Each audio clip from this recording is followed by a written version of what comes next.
Uma história de vida deixada para trás em nome da sobrevivência. Quem troca o país de origem por uma terra desconhecida traz na bagagem muito mais do que medo e insegurança. Se a mudança para outro país por opção já é difícil, ser obrigado a se deparar com cultura, hábitos e comunicação completamente estranhas não é menos complicado. Para os refugiados, às vezes, deixar o passado de perseguição para trás é o único caminho para recomeçar. 28 anos, muitos sonhos deixados para trás e uma vida longe da família.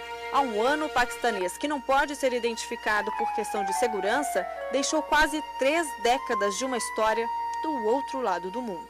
Não foi uma escolha, mas uma necessidade. O jovem pediu refúgio ao Brasil, fugiu do Paquistão. Precisava se ver livre das perseguições e ameaças comuns a quem, como ele, é cristão. Eu estava trabalhando na escola do cristão, eu dou aula. Eles ligam para mim que troca sua religião. Eu falo, não, eu não posso.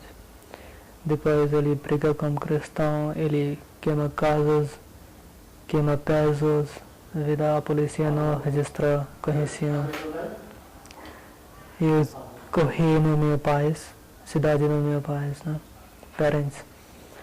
E eu venho com eles, depois eles procuram mim onde eu, porque o país é tudo de muçulmano, eles têm bem conexão. Eles procuram mim, depois eles me dão ameaça no celular. Eles procuram minha casa, eles vêm aqui, eles falam para mim que a gente está falando na última vez, se você não trocar sua religião, a gente vai matar você. Só eu correndo para pegar visto. No país com 96% da população muçulmana, não há espaço para manifestações cristãs, hindus, budistas. A ascensão do extremismo islâmico nas últimas décadas contribuiu para a pressão sobre os cristãos. De acordo com a organização não governamental Open Doors, há 2 bilhões e 200 milhões de cristãos em todo o mundo. E 100 milhões deles são ameaçados ou perseguidos. É tudo contrário. Lá tem guerra, lá não gosta do cristão. Tem 96% muçulmano. Você não pode conseguir uma empresa lá porque você é cristão. Você não pode conhecer porque você é cristão. É todas essas coisas. A vida é difícil, ele vai morrer você se você não convida deles, religião, trocar sua religião. Não por acaso, grande parte se espalha pelo mundo. No Brasil, o paquistanês conheceu a vida segura que ele queria ter onde nasceu. Mora em Taguatinga, cidade satélite de Brasília. Aqui nem a barreira da falta de domínio do complicado português foi suficiente para desencantar o jovem.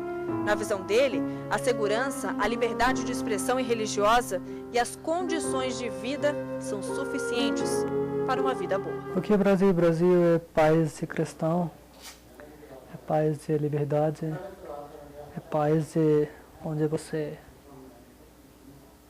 como você explica, como você quer morar você pode, mais simples. É vida de boa aqui, cultura boa, pesos boa, todas as coisas boas.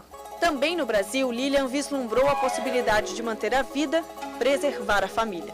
Na Colômbia, de 2, 3 décadas atrás, ela era forte integrante de movimentos voltados à igualdade social e ações comunitárias de defesa dos direitos humanos.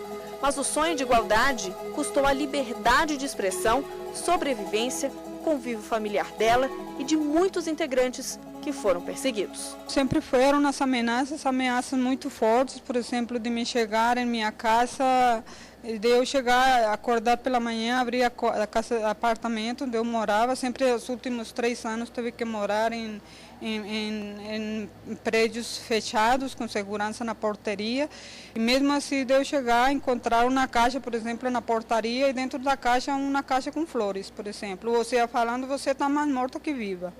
Ou me falar uma carta, ou chegar a mim um e-mail, ou você vai calar a boca, você vai morrer. E se você não vai fazer isso, não vai começar por seus filhos. Então, eu acho que foram as coisas mais duras, as pressões mais grandes foram essas ameaças contra meus filhos. Mãe de 4 filhos, ao mudar para cá, não abriu mão apenas do seu país, mas de parte da família. Para o Brasil, trouxe apenas 2 crianças. Um sofrimento indescritível e inesquecível. Isso foi uma questão para mim muito grande. Eu acho que no dia que eu saí da Colômbia, que eu saí do aeroporto, para mim era deixar parte da minha vida. Eu acho que essa é uma questão muito difícil. Para uma mãe ter que sair com meus 2 filhos e deixar 2 filhas, vendo que ela corria risco. Muito difícil. Essa é uma das coisas que eu acho que, para mim, custa lembrar. Custa lembrar porque não quisesse voltar nesse momento que eu tenho que enfrentar, eu sair e deixar minhas filhas. Mas para um país que eu não ia saber onde que ia chegar, quem que me ia esperar. O começo foi muito difícil, quase 4 meses sem falar.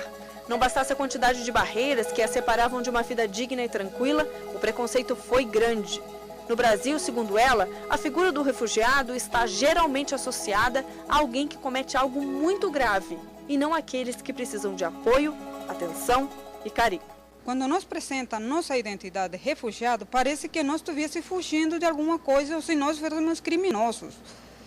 Mas o que as pessoas não sabem é que nós temos esse status de refúgio, é porque cada estado, cada país que dá esse status de refúgio para a pessoa, é porque está ajudando aquela pessoa em defender sua própria vida, porque por uma ou outra circunstância teve que vir e solicitar esse refúgio. Hoje vivem no Brasil 4.307 imigrantes reconhecidos pelo governo brasileiro como refugiados. Desse total, 3.912 são reconhecidos pelas vias tradicionais e 399 pelo programa de reassentamento, uma opção a refugiados que continuaram a ter problemas de segurança no primeiro país ou enfrentaram impedimentos à integração da nova sociedade. O número de refugiados não é grande em comparação a países como o Equador, que tem cerca de 60 mil refugiados, mas há aqui uma diversidade de pessoas que tiveram problemas nos países de origem. A grande capacidade do território brasileiro está na diversidade de nacionalidades. Nós temos 75 nacionalidades distintas nesse âmbito de refugiados. O que isso significa? Significa que os refugiados que aqui estão não encontram sérios problemas com relação à sua raça, à sua opinião política, ao seu credo religioso para se integrar na sociedade brasileira. Existem 2 razões muito importantes. A primeira é de ordem institucional. O Estado brasileiro tem uma característica muito positiva no cenário internacional, nas relações internacionais, de ser um Estado democrático de direito efetivamente, não apenas nominalmente. As instituições democráticas de direito funcionam no Brasil. Evidentemente nós temos lá as nossas críticas, mas, grosso modo, funciona muito melhor do que vários outros países. E a segunda razão é de ordem cultural. O brasileiro tem essa característica de ser receptivo ao estrangeiro. A legislação ajuda. Quem pede refúgio ao Estado brasileiro tem um processo rápido de análise e encontra uma ampla rede de apoio. O pedido de refúgio é analisado pelo Comitê Nacional para os Refugiados.